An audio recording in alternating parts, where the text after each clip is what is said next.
Level 1. The arrest. The convoy stops outside Puente Grande Federal Prison at 4 a.m. 6 armored vehicles, 40 federal police with automatic rifles.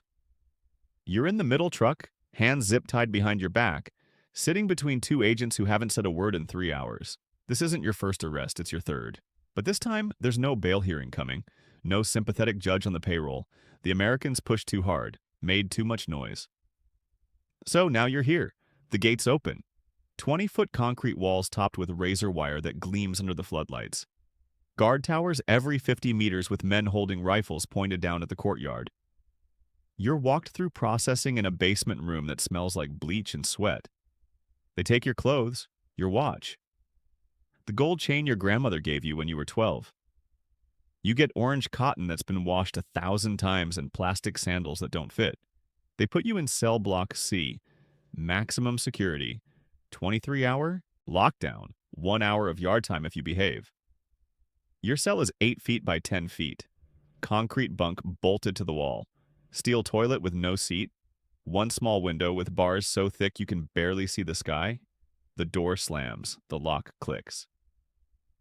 For the first time in 15 years, you're alone with no phone, no security, no escape route. You sit on the bunk. The springs creak. You can hear someone screaming 3 cells down. Another voice yelling for guards.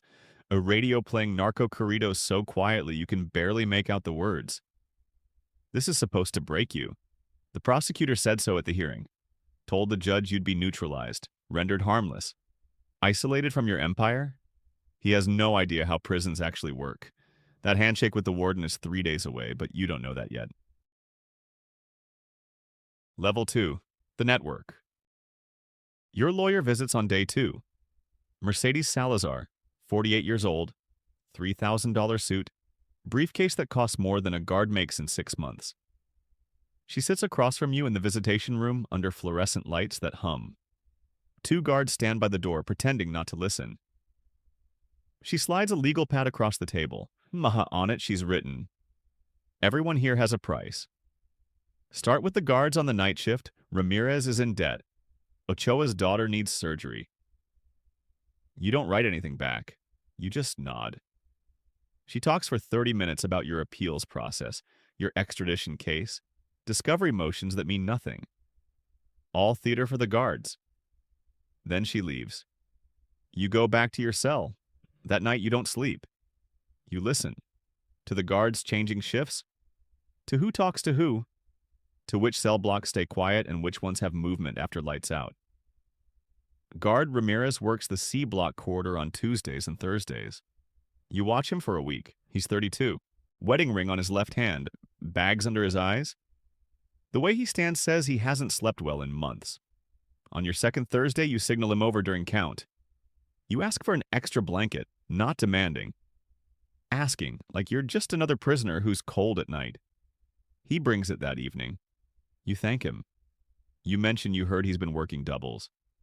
You mention you know what that's like, trying to keep a family fed on government pay. You don't offer him anything, not yet. You just plant the seed. Let him think about it. Let him wonder if you're the solution to problems he hasn't told anyone about. 2 weeks later, he asks if you need anything. Cigarettes, better food. You tell him you could use a cell phone. Just a burner, nothing fancy. He says he'll think about it. 3 days later, there's a Nokia 3310 taped under your bunk during dinner. You text one number, your nephew Luis in Culiacan. The message is 4 words. I'm still in charge. The network is alive again. You thought this would take months. It took 18 days. Level 3. The territory. Puente Grande houses 2,000 inmates. Half of them are Cartel. Sinaloa. Jalisco New Generation. Gulf. Zetas. Los Viagras. 40 different organizations all locked in the same concrete box. The yard is divided like a map of Mexico. Sinaloa controls the north corner by the basketball court. CJNG has the weight pile. The Zetas stay near the southern fence where the guards can't see as clearly. You're Sinaloa, but you've been gone 7 years before this arrest, running operations from Mazatlan, from safe houses that changed every week. The young guys in here don't know you. They know your name. They've heard stories, but they've never taken orders from you. The old heads remember, though. Chuy Navarro is in cell block D, served under your uncle in 2008, took 3 bullets in Reynosa, and didn't say a word to the federales. You get a message to him through a trustee who mops your block. Chuy shows up in the yard during your hour of rec time. He's 51 now, gray in his beard, scar across his throat from a shank in 2015. You shake hands. You don't talk business out in the open. You talk about his daughter's quinceañera, about the weather, about how the food has gotten worse since the new warden came in, but your hand on his shoulder says everything. He nods. That afternoon, 8 Sinaloa soldiers in C Block and D Block start treating you differently, making space when you walk, asking if you need anything. Word spreads. By the end of the week, the CJNG guys know someone important just checked in. They don't know what you're planning yet. They will. The Zetas send an emissary on day 23. His name is Flaco. Tall, thin, neck tattoos of skulls and crossbones. He sits next to you in the cafeteria during lunch without asking. Says his boss wants to know if you're here to do your time quietly or if you're here to make moves. You eat your rice and beans slowly. You don't look at him. You say, "Tell your boss I'm retired, just trying to survive." Flaco leaves. You see him talking to 3 other Zetas by the serving line. They look at you. You don't look back. Survival in here is about respect and misdirection.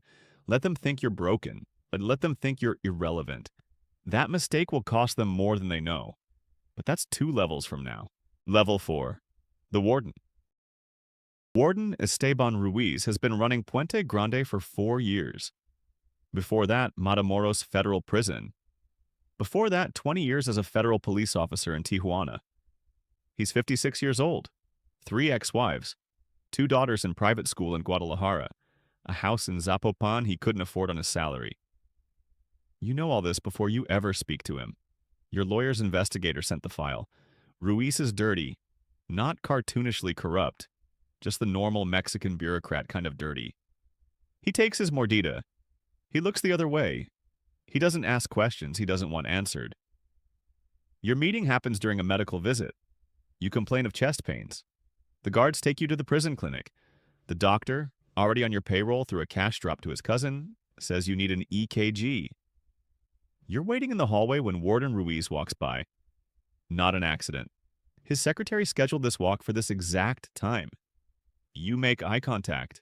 He stops, asks how you're adjusting. You ask how you're, say it's been difficult. You mention your family is worried. He nods. Says if there's anything you need to make your stay more comfortable within reason, his door's open. You mention your cell is cold at night. Damp. You're worried about pneumonia. He says he'll look into it. 3 days later, you're transferred to cell block A. The cells there are larger, 10 by 12. Better ventilation, a window that actually opens. Your new neighbors are cartel leadership. 2 Sinaloa captains, 1 CJNG finance guy, and Raul El Gordo Mendez, the most connected prisoner in Puente Grande. He's been inside for 11 years. He doesn't run operations anymore. He runs the prison. El Gordo is in the cell next to yours. He's 49, 300 pounds, missing 2 fingers on his left hand from a torture session in 2009 that didn't work. He controls the contraband flow, the drugs, the phones. The women who sometimes visit cells during guard shift changes for the right price. Every warden since 2011 has made a deal with him. Ruiz is no different. El Gordo keeps the prison calm, no riots, no murders that make the news. In exchange, he gets to run his kingdom. He invites you for coffee in his cell on your 3rd day in A block. His cell looks like a studio apartment. Flat screen TV, mini fridge, a hot plate for cooking, shelves of books and DVDs, a mattress with actual sheets. He pours Nescafe into 2 mugs, offers you sugar. You sit on a plastic chair across from his bunk. He asks what you're planning to do with your time here. You tell him the truth. You're going to run your business. From inside, like nothing changed. He smiles, not mocking, respectful. He says that costs money. Lots of it. Monthly fees to him, monthly fees to the warden, monthly fees to the guard captains. Plus, you'll need to pay for every phone, every visitor, every message that goes in or out. You ask him how much. He writes a number on a piece of paper. $50,000 US per month. You don't blink. You say you'll have the first payment delivered to his wife by Friday. He nods. You shake hands. The deal is done. You're not a prisoner anymore. You're a client. Level 5, the operations. Your nephew Luis is 28 years old. Smart. Ruthless when he needs to be. Loyal. You've been grooming him since he was 16. He's been running the Culiacan Plaza since your arrest, but he's inexperienced. Makes emotional decisions. Trusts the wrong people. Now you're back in his ear. Daily calls on the burner phone Ramirez brings you every morning and collects every night. You're a ghost on the org chart, but everyone knows who's really calling the shots. The first order you give is simple. Purge the deadweight. 3 lieutenants in Mazatlan have been skimming. You've known for months, but you were waiting to see if they'd correct course. They didn't. Luis is squeamish about this part. He suggests warnings, demotions. You tell him there's no such thing as a warning in this business. You give the order. By Sunday morning, all 3 bodies are hanging from a bridge on Federal Highway 15 with a message. This is what happens when you steal from the family. The Jalisco Cartel takes notice. They've been pushing into your territory in Nayarit for 2 years. Got comfortable while you were in hiding. Thought your arrest would accelerate your collapse. Instead, violence just spiked. They send a message through a captured Halcon. They want to sit down. You arrange it through El Gordo. CJNG's second-in-command is in cell block F. His name is Sergio El Mataperos Vega. You've never met him, but you've killed 3 of his cousins. The meeting happens in the prison chapel during Sunday Mass. The guards let you both sit in the back pew while a priest drones through the liturgy. 40 other inmates pretend to pray. El Mataperos is 36, shaved head, burn scars on his forearms. He doesn't waste time. Says his people want Tepic. You can keep Mazatlan and Culiacan. In exchange, no more bridge bodies. No more mutilated halcones. A clean border. You counter. You'll give him the southern half of Tepic. You keep the northern half and the highway access. You also want a 20% cut of any fentanyl his people move through Nayarit, since your guys will be providing security whether he likes it or not. He doesn't like it, but he agrees. You shake hands in front of a wooden Jesus nailed to a cross. The priest finishes the homily. You both take communion. It's bread and wine and a ceasefire that will last exactly 9 months before someone violates it. But for now, you just stabilized your territory from inside a prison cell. Your logistics run through 3 lawyers and 2 shell companies. Money flows in from drug sales, extortion, kidnapping ransoms, fuel theft. It gets washed through car dealerships in Guadalajara, real estate in Mexico City, restaurants in Monterrey. Your wife visits every 2 weeks. She's not allowed to bring anything in, but she wears the messages out. Details memorized, repeated to Luis, actions taken. She's 62 years old. Been with you since you were nobody. She's never asked you to stop. She just asks you not to die in here. You're moving 800 kilos of cocaine a month through 4 plazas, 12 tons of marijuana, 60,000 fentanyl pills a week pressed in a lab in Sinaloa, and distributed through street dealers in Phoenix, Los Angeles, Denver. Your revenue is $10 million a month. Your costs, including prison bribes, are $2 million. You're clearing $8 million a month in profit. From a cell with no toilet seat, everything changes at level 6. Level 6, the power. 6 months in, you're untouchable. You have 40 guards on payroll. The deputy warden visits your cell twice a week for coffee and envelopes. You have your own chef, a trustee who used to work at a restaurant in Puebla before he killed his business partner. Your meals are grilled chicken, fresh vegetables, steak on Fridays. You haven't eaten prison cafeteria food in 4 months. You have a laptop. No internet access, but USB drives come and go. Financial spreadsheets. shipment logs, surveillance photos of rivals. Everything you need. You host meetings in your cell. Cartel leaders from 4 organizations. Discussions about territory, pricing, conflict resolution. El Gordo attends as a mediator. The warden knows. He doesn't care. As long as the prison stays calm and the money keeps flowing into his offshore account in the Caymans, you can run a Fortune 500 company from A Block for all he gives a damn. This is the Mexican prison system. Not rehabilitation, just warehousing with profit, margins. Your influence extends beyond these walls now. You broker a truce between 2 feuding factions in Michoacan. They listen because you're neutral, because you're old enough to remember when the business had rules. When you didn't kill women and children, when you didn't upload beheading videos to Twitter. The young guys don't follow those rules anymore, but they respect you enough to pretend they do when you're on the phone. You greenlight 3 assassinations in 1 week. A government witness in Hermosillo, a journalist in Veracruz who published cartel financial records, a rival's cousin in Chihuahua who got too loud, too confident. The orders go out through encrypted messages on smartphones that get passed between prisoners during yard time. The hits happen within 72 hours. Clean, professional, no heat. The Americans are watching. DEA, FBI, Homeland Security investigations. They know you're operating. They've intercepted some calls, identified some of your courier network. But they can't touch you. You're already in prison, already sentenced. Extradition proceedings are stalled in Mexican courts because 3 judges are on your payroll. The U.S. ambassador complains to the Mexican attorney general. The attorney general promises an investigation. Nothing happens. It never does. You have conjugal visits now. Official policy says maximum security prisoners don't qualify. But policy is just words on paper. Your wife comes every Wednesday afternoon. The guards unlock a small room on the north side of the complex. 2 hours, privacy, a bed with clean sheets.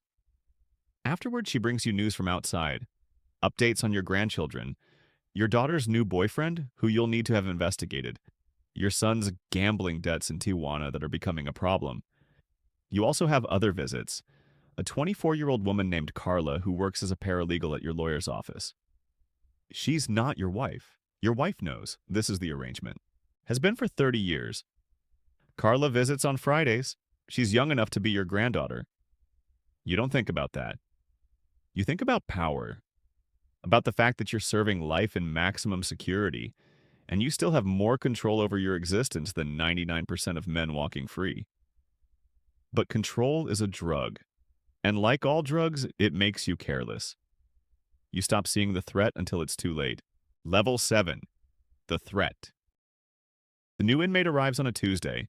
His name is Daniel Ochoa, 31 years old, former Mexican Marine, arrested for desertion and suspected cartel ties. He's placed in cell block A, 2 cells down from yours. That's the first red flag. Maximum security doesn't just place people randomly. Every cell assignment is deliberated, negotiated, paid for. Someone wanted him near you. He's quiet, keeps to himself, doesn't talk to other prisoners, doesn't join any groups in the yard, works out alone, reads alone, eats alone. El Gordo mentions him during your Thursday coffee. Says the guy feels wrong, too disciplined, too clean. Marines don't usually end up in federal prison for desertion. They end up in military prison, unless they're not really deserters. You have him investigated. Your lawyer's investigator pulls his file. Daniel Ochoa, born in Oaxaca, joined the Marines at 18. Served 5 years, decorated. No criminal record before his arrest. No cartel connections anyone can name on. Fined. The arrest report says he was caught with 10 kilos of cocaine in his apartment in Monterrey. Standard cartel recruitment story. But the details are too neat, too convenient. You've seen this before. The Americans do it. The Mexican government does it. They plant operators inside prisons to gather intelligence, build cases, identify networks. You tell your people to freeze him out. No contact, no business. Treat him like a ghost. If he's an informant, you'll starve him of information. If he's a plant, he'll have nothing to report. But Daniel doesn't push. Doesn't try to befriend anyone, just exists. Watches, listens. That's when you realize he's not gathering information on you specifically. He's mapping the entire system.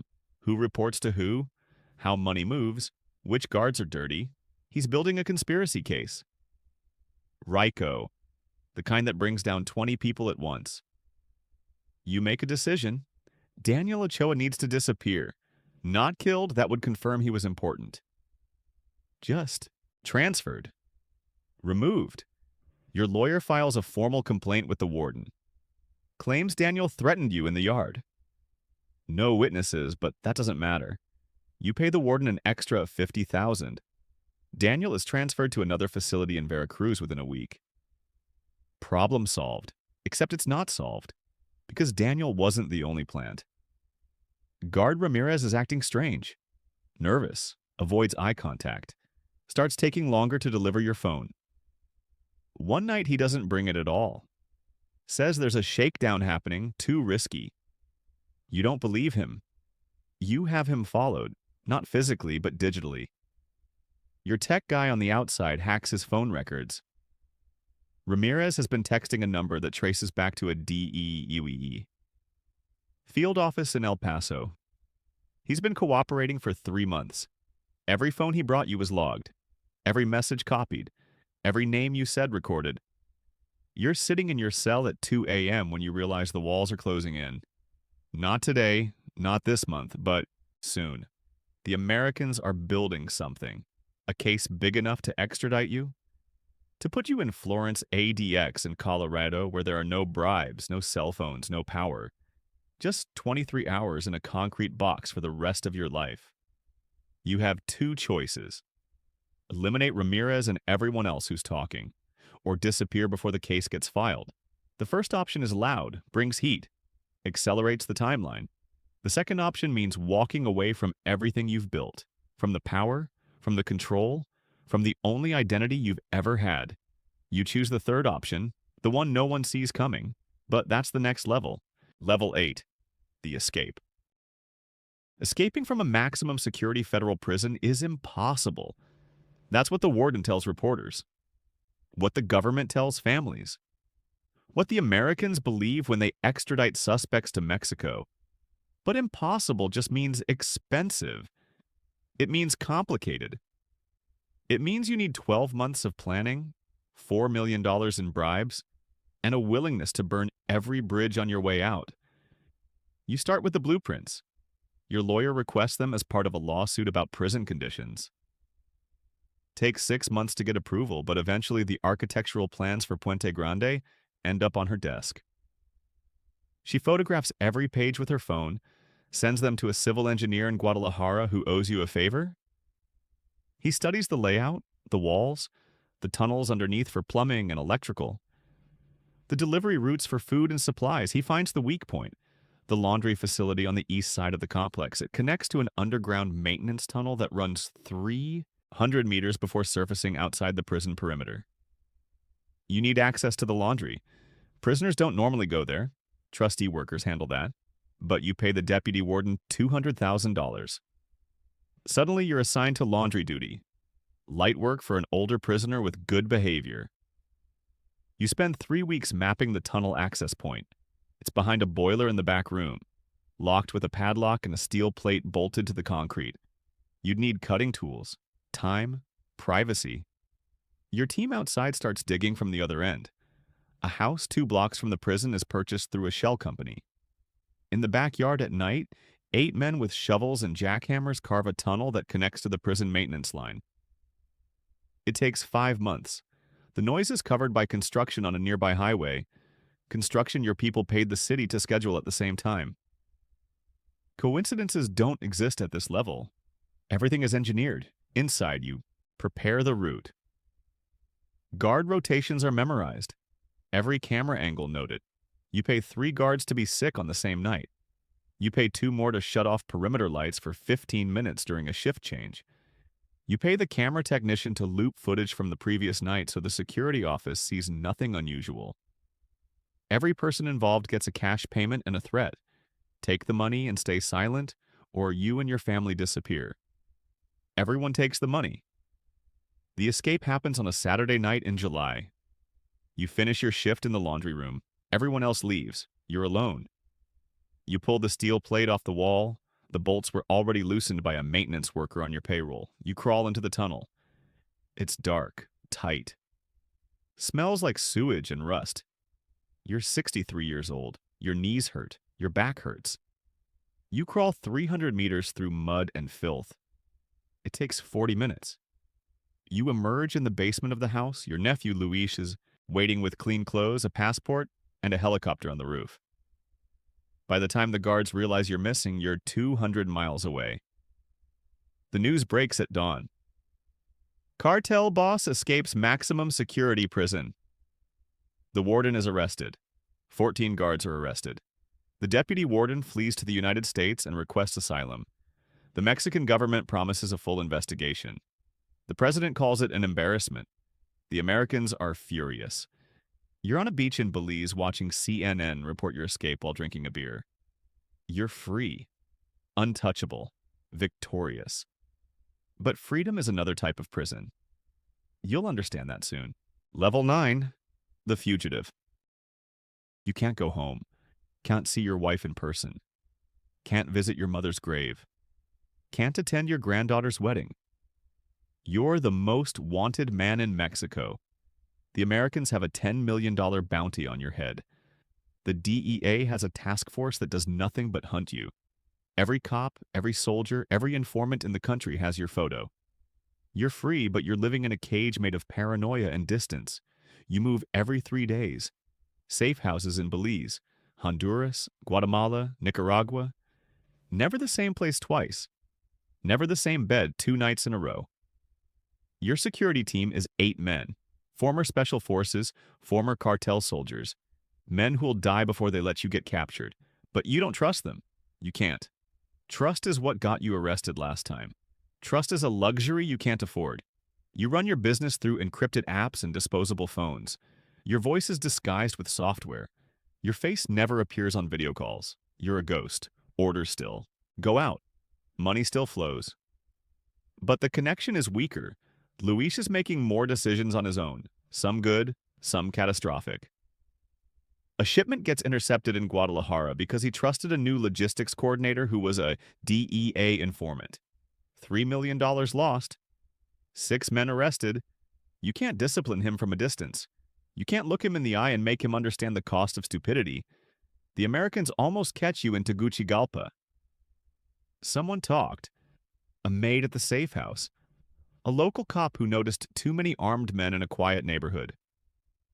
Honduran special forces raid the house at 4 a.m. You escape through a tunnel. Your team always digs tunnels now. Lesson learned from Puente Grande. You're in the jungle for 2 days before extraction. No food, no water. Just heat and mosquitoes and the sound of helicopters overhead. You're too old for this. Your body is breaking down. You have high blood pressure, diabetes. A heart condition your doctor says will kill you before the DEA does. You start thinking about deals. The Americans want you in Florence. Life without parole. But some life is better than no life. Better than dying in a jungle. Better than a bullet in the back of the head from one of your own men who decides the bounty is worth more than loyalty. Your lawyer reaches out through back channels. The U.S. Attorney's Office listens. They want names, routes, bank accounts, a full organizational chart of the Sinaloa cartel. In exchange, 30 years instead of life. Medium security instead of ADX. The possibility of seeing your family before you die. You think about it for 3 weeks. You pray. You talk to your wife on an encrypted line. She tells you to do what you need to do to survive. She's 70 now. Tired. She wants to see you one more time before she dies. Not through prison glass. Not on a monitored call. She wants to hold your hand. You realize you want that too. More than power. More than money. More than the empire you spent 40 years building. But before you can make the deal, the decision is made for you. Level 10. The end. The final arrest happens in El Salvador, a farmhouse in the mountains outside San Salvador. You've been there 4 days. Long enough to get comfortable, long enough to let your guard down. The raid is joint. DEA, FBI, Salvadoran National Police, Mexican Marines. 40 men, helicopters, drones with thermal imaging. They come at dawn. No warning, no negotiation. You're in bed when the flashbangs go off. Your security team tries to fight. 3 of them die in the first 30 seconds. The others surrender. You don't run. There's nowhere to run. You sit on the bed with your hands up while a DEA agent zip ties your wrists and reads you your rights in English. You don't speak English, but you understand the tone. You've lost, finally, permanently. They extradite you within 48 hours. A military plane, shackles on your ankles, a bag over your head. You land at a small airport in Texas. The cameras are waiting. 50 reporters, every major news network. They walk you across the tarmac in an orange jumpsuit. Your face is on every screen in America by noon. The victory lap, the monster in chains, justice served. Your trial lasts 6 weeks. The evidence is overwhelming. Wiretaps, financial records, testimony from 30 witnesses including Guard Ramirez, who's been in witness protection for a year. Your lawyer argues you were just a middle manager, that the real leadership is still in Mexico. The jury doesn't believe him. They convict you on all counts. Continuing criminal enterprise, drug trafficking, money laundering, murder conspiracy. The judge sentences you to life without parole plus 30 years. You'll die in prison. Everyone knows it. The judge says it out loud just to make sure you understand. They send you to ADX Florence. Supermax. The cleanest, quietest, most secure prison in the world. Your cell is 7 by 12 feet, concrete furniture, a shower inside the cell, a window the size of a paperback book. You get 1 hour of recreation per day, and a concrete cage barely larger than your cell. No contact with other prisoners. No phone calls except to your lawyer. No visits except through reinforced glass. This is the end of your world.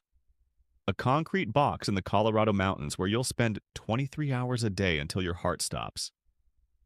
You think about escape, but there are no escapes from ADX Florence. No tunnels to dig, no guards to bribe. The officers are federal employees with pensions and mortgages who don't need your money. The security is designed by people who studied every prison escape in history and closed every gap. You're 74 years old with diabetes and a failing heart. You're never leaving this cell. You think about your empire. Luis is running it now, or trying to. CJNG has taken Nayarit. Zetas have taken Reynosa. The Sinaloa cartel is fracturing into 3 factions fighting over territory you used to control with a phone call. Everything you built is collapsing. In 5 years, your name will be a footnote, a cautionary tale, a ghost story older guys tell younger guys who think they're smarter than history. You lie on your bunk at night and stare at the ceiling. You've been awake for 74 years, awake for all of it. The power, the violence, the money, the fear. You've killed men, ordered the deaths of hundreds more, destroyed families, flooded American cities with poison. And for what? A concrete box in Colorado. 23 hours a day of silence. A life that ended the moment you thought you were untouchable. Somewhere in Mexico right now, a 22-year-old kid is making his first deal. A kilo of cocaine. A handshake with a distributor in Culiacan. He's smart, ambitious, hungry. He thinks he's different. Thinks he won't make your mistakes. Thinks he'll be the one who stays free, stays alive, stays on top. He downloads an encrypted app on his phone. He makes his first call. He takes his first step into a world that will chew him up and spit him out just like it did to you, just like it does to everyone. You close your eyes. The fluorescent lights hum. A toilet flushes somewhere down the corridor. You're 6,500 miles from home, alone, forgotten. This is what the top looks like from the inside. This is what winning costs, and somewhere out there, that kid is just getting started.